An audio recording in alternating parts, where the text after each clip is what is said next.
Tere! Ma loodan, et ma olen hästi kuulda ja näha. Tundub vist, et olen.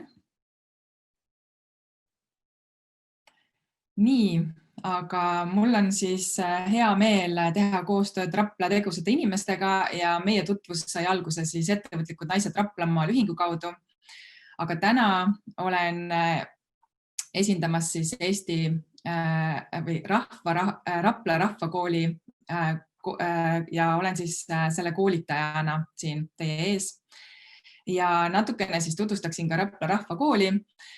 Sellest toetatakse siis täiskasvanud haridust ja elukestvat õpet. Samuti viiakse ellu koolitusi täiskasvanutele ja edendatakse maakonna hariduselu. Väga head koostöösuhted on siis Rapla täiskasvanute gümnaasiumiga, kohalike omavalitsustega, RAEK-iga, Raplamaa partnerluskoguga ja teiste piirkondlike organisatsioonidega. Aga mina olen Viivika Vahi, olen siis ettevõtlus- ja motivatsioonikoolitaja ja täna räägingi motivatsioonist ja kust seda siis leida sellisel hetkel, kui teil oma unistuste või eesmärkide poole püüeldes sellest puudu peaks jääma. Ja siis olen proovinud siis siia sellesse 30 minuti sisse pakkida nii palju kui võimalik, et te teaksite siis pärast seda lühikoolitust, et mida peale hakata, kui teil jääb motivatsioonist puudu. Ma ise olen ennast pidanud motiveerima juba päris pisikesest peale, sellepärast et ma tegelesin tippspordiga ja ma alustasin, kui ma olin 5-aastane. Päris sellest hetkest võib-olla ma ei pidanud ennast otseselt motiveerima, aga pikki aastaid siis oli mul nii-öelda vajadus leida seda motivatsiooni, et hommikuti ja õhtuti trenni minna. Edaspidises elus olen tegelenud ettevõtlusega ja siis ettevõtlusega seonduvalt on tõesti olnud ka väga tihti vaja ennast motiveerida ja samuti, kui ma siis nii-öelda siis teisi ettevõtjaid nõustades vahel näen, et neil jääb motivatsioonist puudu, siis olen siis pidanud ka teisi motiveerima. Ja siis sellest tulenevalt olen siis loonud sellise motivatsiooniboosteri koolitusformaadi, millest siis mingisuguse sellise tuumiku ma pakkisin täna siia 30 minuti sisse kokku.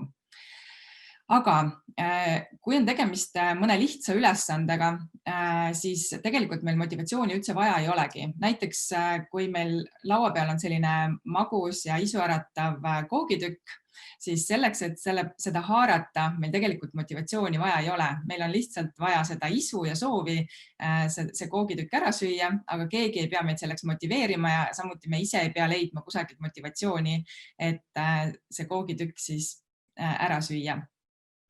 Samas, kui tegemist on selliste keerulisemate ülesannetega ja selliste ülesannetega, mis võib-olla ei ole nii või on rohkem pingutust vajavad, siis tulebki valemisse motivatsioon, et tihti just selliste ülesannete puhul meil on tunne, et me nagu tahaksime seda edasi lükata, meil ei ole sellist motivatsiooni, et sellega tegeleda ja siis ongi see koht, kus me peame siis seda kusagilt saama, vahest väljaspoolt, vahest peab olema see sisemine motivaator, mis meid siis motiveerib tegutsema. Ja eelkõige on meil ennast vaja motiveerida igasuguste suuremate ülesannete alguses, et kõige esimese sammu sooritamiseks on vaja kõige rohkem motivatsiooni.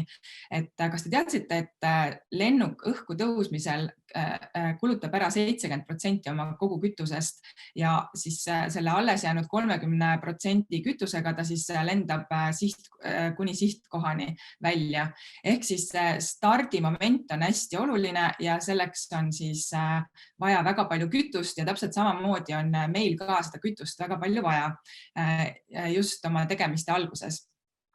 Ja mis siis see motivatsioon iseenesest on? Kui tugineda Wikipeediale, siis motivatsioon on üldiste asjaolude kogum, mis on käitumise tõukejõuks. Aga mina siis võtaksin selle niimoodi kokku, et motivatsioon on siis kogum siis eesmärgist, põhjusest ja sobivatest tingimustest. Ja nagu ma ütlesin, siis esimene komponent on eesmärk ja see annab meile siis nii-öelda pidepunkti, kuhu poole me hakkame püüdlema. ja ma lubasin teile, et ma annan teile täna siis eduvõtme, mida kasutavad vaid kõigest 2% inimestest ja reeglina neid inimesi võib pidada edukateks. Ja edukus siis, seda ei mõõdeta siis rahasummades või siis mingisugustes ühel alal tulemustes, vaid ühel alal saavutatud tulemustes, vaid pigem siis selles, et nad on ka mitmes eluvaldkonnas nii-öelda õnnestunud. Ja kõigest 2% on siis kasutanud seda eduvõtit ja kui ma teile ütlen, mis asi see on, siis tegelikult on see üsna lihtne ja te võite kõik selle juba täna õhtul nii-öelda ära sooritada või ära teha ja põhimõtteliselt te nihkute siis ise ka selle 2% inimeste hulka. Ja mis siis see võti on? See võti ongi siis see pidepunkt või sellest saab teie pidepunkt. Ja võti on elu eesmärgi määratlemine. Kui ma olen teinud koolitusi siis auditooriumi ees ja ma olen palunud tõsta kätt nendel, kes on oma elu eesmärgi siis määratlenud, siis paraku tõesti, ma võingi öelda, et umbes 2% heal juhul tõstab käe. Ja ma ei tea, kuidas on tänastel siin siis selle video vaatajatel praegu, aga igal juhul need, kellel see määratletud ei ole, siis ma kindlasti soovitan seda teha. Ja kui ma nüüd siis täpsustuseks ütleks, et see elu eesmärk ei ole midagi sellist hästi müstilist. Elu eesmärk ei ole elu mõtte otsimine, vaid elu eesmärk on pigem selline hästi suurelt unistamine. Et mida mina soovitan, siis võtta lihtsalt üks õhtu endale natukene aega ja mõelda, mida te tegelikult elult tahate. Ehk siis mida te soovite omada, millega ja kellega ennast ümbritseda, kus te tahaksite elada, nii-öelda siis nii riiki kui siis, kas te tahate pigem metsas elada, linnas elada, mere ääres elada, millist vaadet te tahate omada ja siis näiteks ka seda, et mida te tahate oma järeltulevatele põlvkondadele endast jätta. See nüüd ei tähenda, et te mõtlete seda, et see elu eesmärk on siis nii-öelda kõige viimane punkt, kuhu te tahate jõuda oma elu jooksul, vaid pigem on see, et mida te tegelikult elult tahate ja oleks hea, mida kiiremini te sinna jõuate, mida kauem seda saate nautida, seda parem on. Aga see, mis puudutab siis endast järeltulevatele põlvkondadele nii-öelda midagi jätmist, siis see tähendab pigem seda, et näiteks kas te tahate olla autor, raamatu, muusikapala või mis iganes, et selles mõttes, et siis te nii-öelda pärandate hea nime ja siis kõik selle autoriõigustega kaasneva oma järeltulevatele põlvkondadele. Ehk siis see on niisugune suurelt unistamine, aga inimestel võiks see asi olla kirjas ja ei tasu ka nagu üle mõelda selle elu eesmärgi kirja panemisel, et kui ma nüüd selle kirja panen, et ma pean hästi kaua mõtlema, sest et äkki ma panen siia midagi valet kirja ja siis saab kirja ja mis siis edasi saab. Et see ei ole kivisse raiutud elu eesmärk, vaid see on paberile kirjutatud ja see on tegelikult ka teie unistustest esimene selline materiaalne vorm, et ta on nii-öelda teie peast jõudnud paberile. Aga seda võib ka muuta selles mõttes, et ärge, miks ma ütlen, et ärge üle mõelge, et pange ikkagi see, mis teil hetkel nii-öelda tõsine soov on. Ja selles mõttes ärge mõelge selle peale, et aga kui ma täna kirja panen ja homme enam seda ei taha, et selles suhtes ei tasu nagu üle mõelda oma elu eesmärgi kirja panemisel. Samas ma ei soovita seda ka nagu väga tihti muuta, et muutmine võiks tulla siis ette sellisel puhul, kui te näiteks elu käigus mingisugused asjad teil muutuvad ja osad selle elu eesmärgi komponentidest ei ole enam teie jaoks nii-öelda siis asjakohased. Et inimesed kasvavad elus, soovid ja unistused muutuvad, nii et see on täiesti okei, kui mingisugusel hetkel te avastate, et elu eesmärgi hulgas on komponent, mida te tegelikult nüüd tunnete, et enam ei taha. Ja siis tasub seda muuta, aga väga tihti ei tasu, sest et nagu ma ütlesin, see on teie pidepunkt, kus te siis nii-öelda kuhu poole te suundute oma tegemiste käigus ja oma otsustes, mis te vastu võtate. Ehk siis mina soovitan teil see tee juba täna õhtul ette võtta, kirja panna oma elu eesmärk, hästi see läbi mõelda ja jätta endale siis ta kuhugi, et te saate kunagi siis seda tagasi vaadata. Ja sealt edasi siis oleks mõistlik panna ka väiksemad eesmärgid, ehk siis kui teil on see elu eesmärk paigas, siis panna ka selline 3 aasta näiteks eesmärk, siis aasta eesmärk, 6 kuu 3 kuu ja siis järgmise kuu eesmärk. Ja mis on hästi oluline, et kuna me rääkisime, et see elu eesmärk on see pidepunkt, siis ei tohiks teha nii, et elu eesmärgid nii-öelda siis seadsite kuskile ja ülejäänud eesmärgid lähevad kuhugi hoopis teise kanti. Ehk siis tegelikult võiks olla kõik need nii-öelda tagasiulatuvad kuni siis kuuajasete eesmärkideni, võiks olla sellised, mis ikkagi viiks teid, nendest peaks olema rada siis kuni teie elu eesmärgini. Näiteks kui teie elu eesmärk on saada kirjanikuks, siis see loogika võiks olla nii, et kirjanikuks inimesed tavaliselt ei saa, kui nad on ühe raamatu valmis kirjutanud, ehk siis vist alates 3 raamatust, välja antud raamatust. Nii et siis 3 aasta pärast võiks olla näiteks 2 raamatut, kui teie elu eesmärk on kirjanikuks saada, siis 3 aasta pärast võiks olla valmis teil 2 raamatut, aasta pärast näiteks 1 raamat siis ja 6 kuu pärast siis võiks olla näiteks mingisugune hulk lehekülgi või mingisugune hulk peatükke ja niimoodi siis jupitate selle hästi väikesteks juppideks, aga selles mõttes, et see loogika peaks olema see, et ta viiks ikkagi teid selle suurema eesmärgini. Muidu vastasel juhul te lihtsalt teete oma selle elu eesmärgi saavutamise, lükkate lihtsalt kaugemale. Ja tegelikult kõikide niisuguste eesmärkide seadmine ongi siis üks selline hea motivaator, sellepärast, et kui teil on eesmärk ja teate, kuhu poole te lähete, siis teil on hästi lihtne võtta otsuseid vastu, kas see nii-öelda läheb kokku selle eesmärgi saavutamisega või mitte. Ja te teate siis selles mõttes, et siis teil ei ole vaja nii-öelda nagu väga palju energiat, et ennast motiveerida, sest et tegelikult teil on kusagil teadmine, et see on nagu vajalik tegevus teie jaoks või siis annab teile võimaluse jõuda siis teie unistuste täitmiseni. Nii et selles suhtes kordan siis veel kord, et esimeseks võiks paika seada endale siis pidepunkti, mis on siis teie elu eesmärk, väga suure nimega, aga tegelikult vajalik meile kõigile.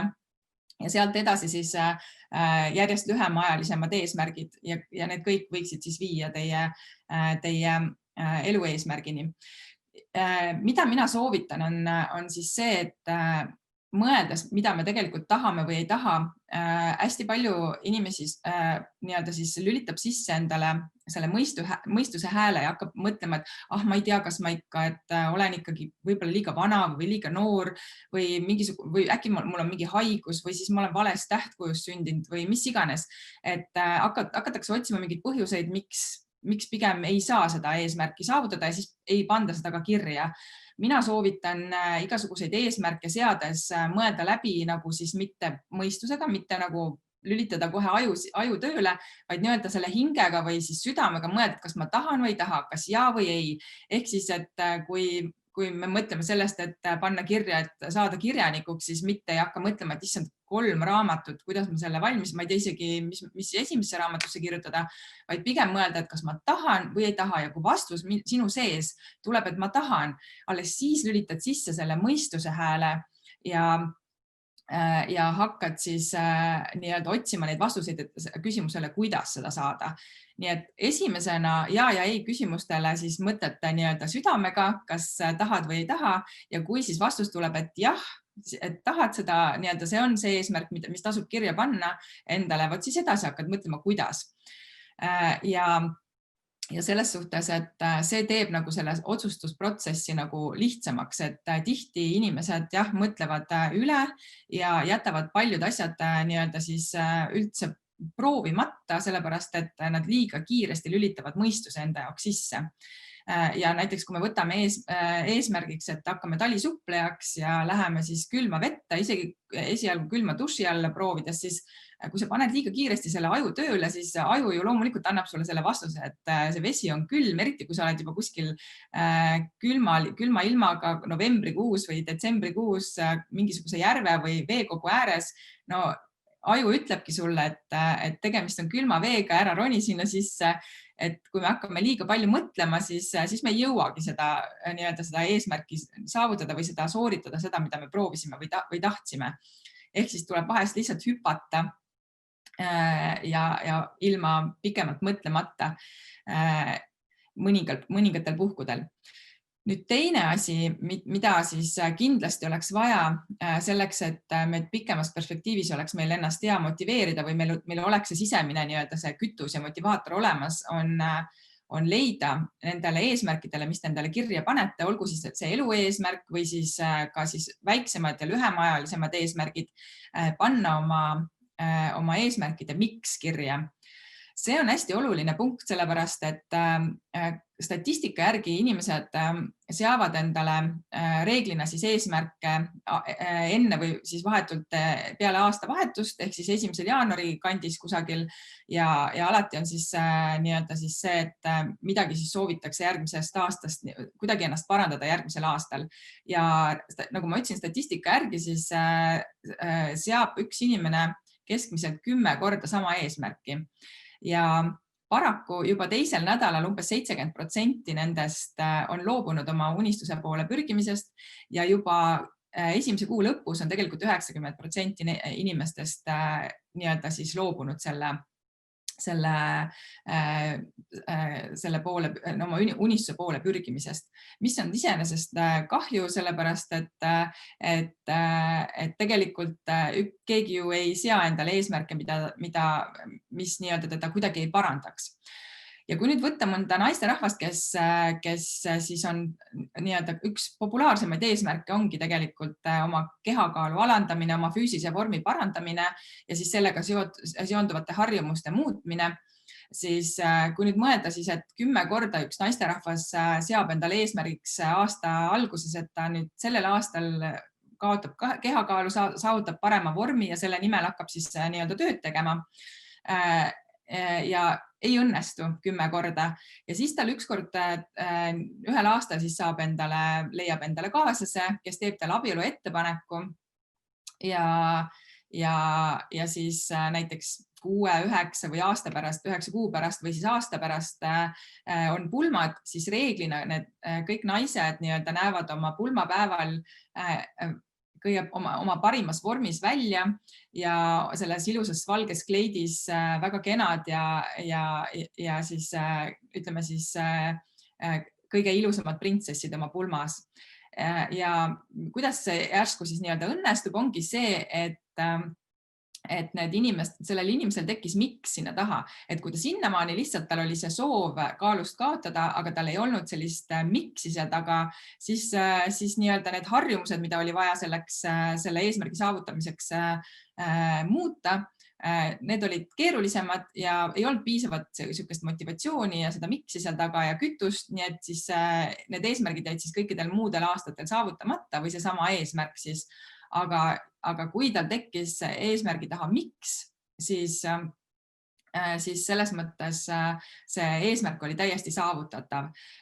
Ja täpselt samamoodi näiteks, kui te soovite kirjanikuks saada, näiteks, et teie soov kirjanikuks saada, selle taga on miks, et te tahaksite oma järeltulevatele põlvkondadele jätta siis esiteks hea nime, et te olete kirjanik, teiseks näiteks autoriõigused, et siis see on väga tugev miks seal taga ja sealt edasi siis on väga, kui te ei oska näiteks muusikat kirjutada või muusikat luua, siis aga soovite ikkagi autoriks saada siis, või näiteks koreograaf olla või mis iganes, et muudes kunstivormides ei suuda tegutseda, aga kirjutada oskate, siis on täiesti mõistlik nii-öelda mõelda enda jaoks siis eesmärgina saada kirjanikuks.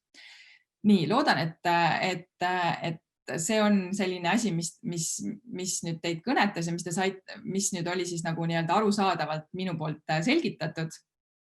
Aga esimene asi siis oli eesmärkide seadmine. Kõigepealt alustame elu eesmärgi seadmisest, siis tuleme järjest lähemale siis tänasele päevale, ehk siis teete 3 aasta eesmärgid, aasta eesmärgid ja kuni siis kuu aja eesmärkideni ja mõtlete välja siis nende eesmärkide taga selle miksi, eriti nende eesmärkide taga, mis on siis kaugemad eesmärgid.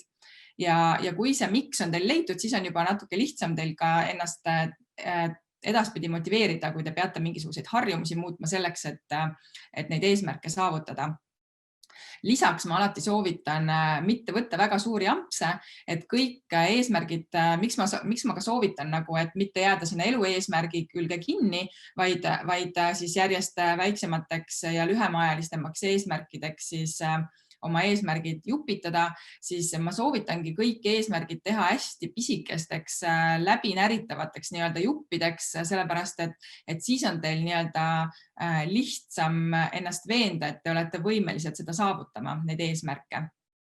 Nii et selles mõttes siis jah, esimene reegel üldse kõigepealt seada need eesmärgid, sest et kui meil eesmärke ei ole, siis põhimõtteliselt iga valik on õige. See on täpselt sama, kui me mõtleme, et me soovime kuhugi reisida, aga me ei otsusta ära, kuhu me tahame reisida ja siis põhimõtteliselt iga see sihtkoht on ju tegelikult õige, aga meil on hästi raske valida, millega me üldse alustame, kuidas me alustame seda reisi, kas me istume autosse või me ostame kuhugi lennukipileti või me läheme rongijaama või bussijaama, et kui me ei tea, kuhu me tahame minna, kui me ei otsusta ära, kuhu me tahame minna, siis lõppkokkuvõttes on meil hästi keeruline ülejäänud teisi otsuseid sinna juurde nii-öelda vastu võtta ja me oleme palju ebakindlamad oma valikutes.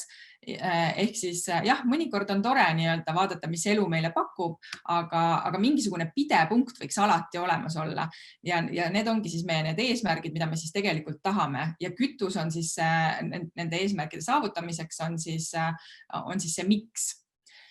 Nii, aga ma loetleksin siis üles, ma loodan, et teil on olemas mingisugused kirjutusvahendid, sellepärast et ma hea meelega tahaksin teile siis nüüd ette lugeda 10 võimalust ennast motiveerida, siis juhul, kui teil siiski oleks nii-öelda seda motivatsiooni mingil hetkel vaja, olenemata sellest, et kas teil on see elu eesmärk seatud või mitte. Ikka tuleb meil elus ette neid hetki, kus on keerulisemad ülesanded meie ees ja meil on vaja ennast motiveerida. Ja esimene asi on siis see just seesama, et pea meeles oma ideid ja eesmärke, et sinu ideed ja eesmärgid on antud tegelikult sulle selleks, et sa neid ka realiseeriksid, et need ei tule sulle lihtsalt niisama, et ärge jätke neid kusagile lauasahtlisse, vaid proovige ikka nende poole pürgida. Ja mida ma siis ka soovitan, et ära mõtle sellele suurele eesmärgile, see võib teil olla kuskil kirjas, aga see ei pea teil kogu aeg nagu nii-öelda eesmärgina kuskil nina all olema, vaid pigem mõelge nagu sellele järgmisele sammule ehk siis keskenduge esimesele ja järgmisele sammule. See on palju lihtsam nii-öelda siis lihtsam nii-öelda astuda, et kui inimene hakkab maratoni jooksma, siis ei tasu keskenduda sellele 42 ja millegagi kilomeetrile, vaid ikkagi sellele esimesele kilomeetrile või siis isegi 100 meetrile alguses, et sellele esimesele sammule keskendute. Siis teine asi on, et tuleks parandada oma enesekindlust. Selle puhul aitab siis see, et sa ei võrdle ennast teistega, sest sa kunagi ei tea, mismoodi me näeme teiste inimeste õnnestumisi, aga me ei tea seda teekonda, kuidas ta sinna jõudis ja kõrvalt alati tunduvad kõik asjad palju lihtsamad meile, et just eriti, mis teised on saavutanud. Et sellepärast ma ei soovita teistega ennast võrrelda, vaid pigem iseendaga, et võrrelge ennast kogu aeg iseendaga, kus te olite näiteks aasta tagasi ja kuhu te olete tänaseks jõudnud ja siis või siis näiteks, et kus te olite kuu aega tagasi ja mida te olete juba tänaseks saavutanud, et võrrelge ennast iseendaga, siis te saate aru, et te olete teinud edusamme. Ehk siis see aitab teil parandada enesekindlust ja tegelikult ka see, kui teil on eesmärgid paigas, siis te olete juba enesekindlam, sest et te teete otsuseid ja valikuid enesekindlamalt. Siis tuleta meelde oma miks, sellest ma ka juba rääkisin, et kui ikkagi vahest tunned, et motivatsiooni ei ole, siis mõtle selle peale, et ma tahan oma lapselastele jätta endast need raamatud, mis siis võib-olla ka neile ka autoritasu siis annavad või nad saavad seda autoritasu endale ja mis iganes siis teie see miks nende eesmärkide taga on. Siis 4. punkt on venita või laienda oma mugavustsooni. Ehk siis mugavustsoon on see, kus siis väga palju ei juhtu. Meil on seal küll hästi mugav, aga kõik see, mis nii-öelda nagu kõik nii-öelda suurepärane on tegelikult seal ääremail ja sealt väljapool. Ja selleks, et sinna väljapoole saada, meil on mõistlik nagu venitada kogu aeg oma mugavustsooni. Et paljud räägivad kogu aeg mugavustsoonist väljaastumisest. Mina sellest suhtes nagu seda väga ei poolda, et igapäevaselt astuda oma mugavustsoonist välja, et see on ikkagi nagu stressi tekitav, et pigem ma soovitan seda venitada ja seda nagu kõige lihtsam on võib-olla selgitada niimoodi, et kui te soovite siis oma füüsilist vormi parandada, siis teile selleks, et eesmärgi saavutada, te olete näiteks mõelnud endale mingisuguse treeningrutiini ja näiteks mõtlete, et te teete 10 kätekõverdust ja näiteks 15, alustate sellest, et teete 15 käte või 10 kätekõverdust ja 15 kõhulihaste harjutust ja siis mingisugused harjutused veel. Ja alguses on teil nii-öelda ebamugav, sest et teil on võib-olla keeruline teha 10 kätekõverdust järjest hästi korralikult. Edaspidi teete nädal aega, teete 2, siis on juba see 10 juba päris lihtne. Et ei ole mõistlik jääda siis sinna mugavasse nii-öelda siis olukorda, vaid tasub siis jälle nagu 12 korda edasi hakata tegema. Et kui tunnete, et see on juba mugav, siis selleks, et oma eesmärki saavutada, ma soovitan siis jällegi lisada neid kordade arvu näiteks sellisel puhul. Ja siis ja niimoodi edasi, kuni ükskord teil on juba mugav teha näiteks 50 kätekõverdust ja teil on hea vorm ja siis näiteks, ma ei tea, 300 kõhulihaste harjutust ja te olete saavutanud tänu sellisele harjutuste rutiinile oma siis eesmärgi ehk siis parema füüsilise vormi. Nii et see laiendamine siis tähendabki seda, et mitte ei tegutse selles mugavas kohas, et mul on hästi mugav nii-öelda diivanil lesida ja koogitüki poole haarata, vaid et mõtlete välja, mida te oma eesmärgi saavutamiseks peate tegema ja ei tee seda siis nii-öelda mugavustsoonis, et nii palju, kui ma suudan, nii palju ma täna teen ja rohkem ma ei tee. Et pigem ikkagi pange see sinna, tehke see üks kord natuke rohkem siis alati. Ja niimoodi te laiendate seda mugavustsooni, lõpuks on teil juba väga mugav teha siis, ma ei tea, 50 kätekõverdust ja 300 kõhulihaste harjutust või mis iganes siis sobitub teie eesmärkide saavutamisega. Nii, ja järgmine punkt on siis ole positiivne. Ja positiivne on vaja olla sellepärast, et tegelikult kui me oleme sellises negatiivselt meelestatud, siis on väga keeruline olla motiveeritud samal ajal ja meie aju ei saa olla korraga positiivne ja negatiivne ühel ajal. Nii et me peame siis olema positiivne ja ole positiivne sellega, ma nüüd ei taha seda nii-öelda sellist klišee teemat, et suhtume või nagu oleme natuke ebaadekvaatsed elu suhtes, et elus juhtub positiivseid asju, negatiivseid asju, aga lihtsalt, mis see ole positiivne, mis ma sellega soovitan on, et kui tunnete, et te olete sellises negatiivsuse sellisesse rattasse sattunud, siis võtke vastu positiivsuse väljakutse 30 päeva järjest, proovige lihtsalt leida igas olukorras positiivset ja niimoodi te nii-öelda trikitate oma aju ära ja mingil hetkel teil tundubki, et kõik ongi väga positiivne. Ma olen seda ise mitu korda teinud ja see tegelikult väga hästi töötab.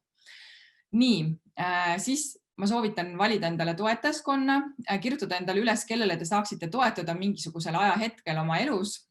On siis sõbrad, pere, tuttavad, mingi mentor ja te pea neile ütlema, et te neid valite. Te lihtsalt peate nagu endale määratlema, et teil on need olemas, sest et mõnikord on, kui te tunnete ennast väga üksi mingisuguse eesmärgi saavutamise hetkel, siis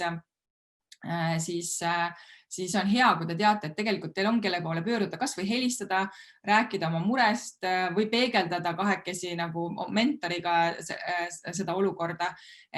Ja vahest võib olla ka see selline inimene, keda te tegelikult isiklikult ei tunne, aga te olete lugenud hästi palju tema kohta, teate, mismoodi ta käitub, kuidas ta mõtleb näiteks, et siis te võite ka mõelda, et mida tema minu asemel teeks. Nii et selles suhtes, et võite endale lihtsalt määratleda ja kirja panna, kes on teie siis toetajaskond, siis teate alati, et see inimene või te saate kuhugi poole pöörduda, te ei ole kunagi üksinda. Nii, järgmine 7. punkt on loomale fookusmull. See tähendab seda, et proovige leida näiteks tegutsemiseks, eriti kui on mingisugune rohkem fookust nõudev ülesanne, siis mõelge, kus te saaksite tegutseda nii, et teil on võimalikult vähe segajaid, sest iga segaja nii-öelda siis lõpuks te peate jälle keskendumisele 20 minutit nii-öelda pühendama, sest alati nii-öelda ühelt ülesandelt teisele keskendumine võtab juba aega. Ja selles suhtes, kas siis on kohvik või on see raamatukogu või mis iganes, või on siis see, et teil on kodus mingi selline nurk, kus teid keegi ei sega ja te saate nii-öelda telefonid ja asjad kuhugi kaugemale ja telekat te ka ei näe sealt, et selles suhtes see fookusmull on siis vajalik just niisuguste ülesannete puhul, kus on vaja ennast palju motiveerida ja on vaja ka seda, et te olete siis nii-öelda hästi fokusseeritud. 8. punkt on tänamine. Seda võiks teha igal õhtul ja tänada, siis see natuke läheb selle ole positiivsega nagu natuke kokku, ehk siis tänamine selle eest, mis teil juba olemas on ja see nii-öelda siis töötab nii, et mida vähem teil on tänada, seda rohkem teil tekib tänu sellele mille eest tänada, et esialgu võite tänada lihtsalt selle sooja teki ja padja eest, näiteks, et mina soovitan tänada siis, kui te lähete magama või siis, kui te tõusete, ärkate üles, et siis esimese asjana või viimase asjana te lihtsalt mõtlete, mille üle te väga tänulikud olete, et kas siis see on inimesed teie ümber või see padi ja tekk, mis iganes, aga lihtsalt seda tänutunnet ja see nagu hästi läheb kokku selle positiivsuse mõttelaadiga või selle saavutamisega. 9. punkt on visualiseeri oma eesmärke. Neid võiks ka tegelikult on hea nii-öelda teha enne magama jäämist, sest et siis on meie alateadvus hästi avatud ja pigem võiks siis seda teha niimoodi, et te mõtlete need oma eesmärgid sellised, nii-öelda kujutate ette, nagu te oleksite juba saavutanud ja kui õnnestub, siis ka niimoodi, et te tunnetate seda emotsiooni, mis te sellega tunnete sellel hetkel, kui nii-öelda siis te saavutate seal visualiseerides selle eesmärgi, sest meie alateadvus tegelikult ei saa täpselt aru või ei tee vahet sellele, mis on tegelikult juhtunud või see, mida te nii-öelda endale ette kujutate. Ja kui ta hakkab piisavalt uskuma, et selline eesmärk on täiesti saavutatav, siis ta näitab teile ka kõiki võimalusi, mis siis nagu aitab teil eesmärki saavutada. Ja viimane on siis mediteeri. See on selles mõttes paljud edukad inimesed soovitavad seda, mina samamoodi ja kes ei oska, siis leiate kuskilt YouTube'ist õpetusi ja kas või mingi minuti kaupa päevas, et see aitab ka teil olla fokusseeritud. Minu aeg hakkab otsa saama, hästi kiiresti ütlen veel sellise asja, et kui te siiamaani ei ole motiveeritud olnud, siis ma võin öelda, et meie oodatav eluiga on natuke üle 80 eluaasta ja kui me võtame kokku kõik need aastad, mida me kulutame magamise, töötamise, teleka vaatamise, internetis surfamise, koduste toimingute ja söömise, joomise, hariduse omandamise, laste eest hoolitsemise peale, siis kui me lahutame kõik need aastad nii-öelda siis sellest meie oodatavast elueast, siis meil jääb tegelikult ainult 13 aastat selleks, et oma eesmärkide poole püüelda ja see on kogu elueast. Kui inimene on juba 40-ndates, siis teil on seda palju vähem. Nii et ärge laske segada oma hirmudel, mõelge välja oma miksid ja mida te tegelikult tahate ja alustage siis nende poole pürgimisega juba täna, sellepärast et päriselt ka meil ei ole aega lõputult ja nagu ma ütlesin, ainult 13 aastat on kogu eluea jooksul meil seda aega, mille jooksul siis oma elu või mis iganes eesmärkide poole püüelda ja oma ideid saavutada ja unistusi. Ehk siis, kui te täna ei alusta, siis meil on juba üks päev jälle vähem, et oma eesmärke saavutada. Vot nii, et selles suhtes mina olen Viivika, kes siis soovib rohkem sellest teemast teada, siis mind leiate siis Facebooki lehelt Inspiratsiooni Instituut või siis Facebooki grupist Ettevõtlike Naiste Koda, aga ma arvan, et minu aeg sai otsa ja ma annan siis sõna juba järgmisele ja tänan kõiki vaatajaid ja peatsete kohtumisteni.